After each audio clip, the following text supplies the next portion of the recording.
जब शिवरात्रि का समय आता है तो कांवर भरने वालों की इतनी लंबी लाइनें लग जाती हैं कि रोडों पर निकलने के लिए जगह भी नहीं मिलती। देखिएगा, कांवर भरने को जाइएगा, बहुत ही अच्छी बात है, लेकिन ये नहीं कि आपकी माँ घर पर भूखी मर रही है और पिताजी के पास पहनने के लिए कपड़े भी नहीं हैं, लेकिन आप उनको घर पर दुखी छोड़ करके और कांवर भरने को जा रहे हो। ऐसा नहीं होना चाहिए। इसलिए लिखा, अरे कांवर भर के जाते हो जाकर नहाते गंगा, कांवर भर के जाते हैं जाकर नहाते गंगा।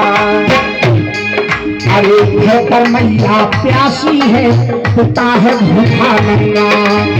घर पे मैया प्यासी है, पिता है भूखा। देखिएगा, कहते हैं कि विद्वान लोगों ने और माँ के चरणों में जन्नत को बताया है। कहते हैं कि माँ के चरणों में जन्नत हुआ करती है। जब माँ के चरणों में जन्नत है तो पिताजी की पदवी भी कम नहीं है। इसलिए कहा है, अरे माता पिता के चरणों में, माता पिता के चरणों में, माता पिता के चरणों में के बहती अमृत धारा।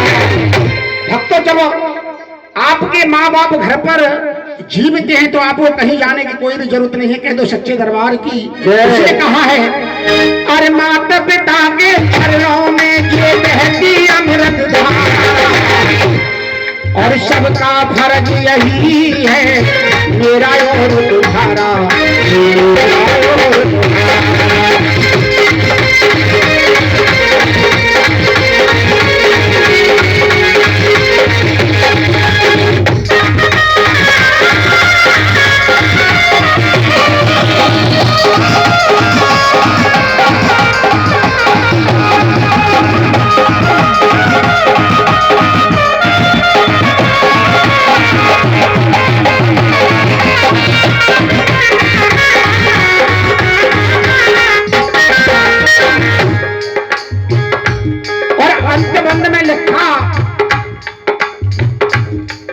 अरे सुख चाहो तो जीवन में उनको मत ही सताना।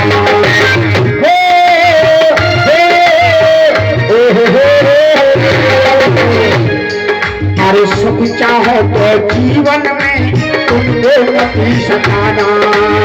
सुख चाहो तो जीवन में उनको मत ही सताना। और कृष्ण जी लिख गए हैं, स्वर्ग में मिले ठिकाना। कृष्ण जी लिख गए हैं, स्वर्ग में मिले ठिकाना। अरे पप्पू कहता घर ही मंदिर, पप्पू कहता घर ही मंदिर, पप्पू कहता घर ही मंदिर है परिवार हमारा।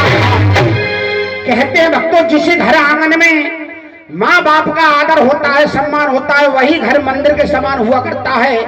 और जिस घर में माता पिता दुखी हैं, उनका अपमान होता है, वही नरक हुआ करता है। इसलिए कहा है, अरे पप्पू कहता घर ही मंदिर और ये है परिवार हमारा और सबका फर्ज यही है।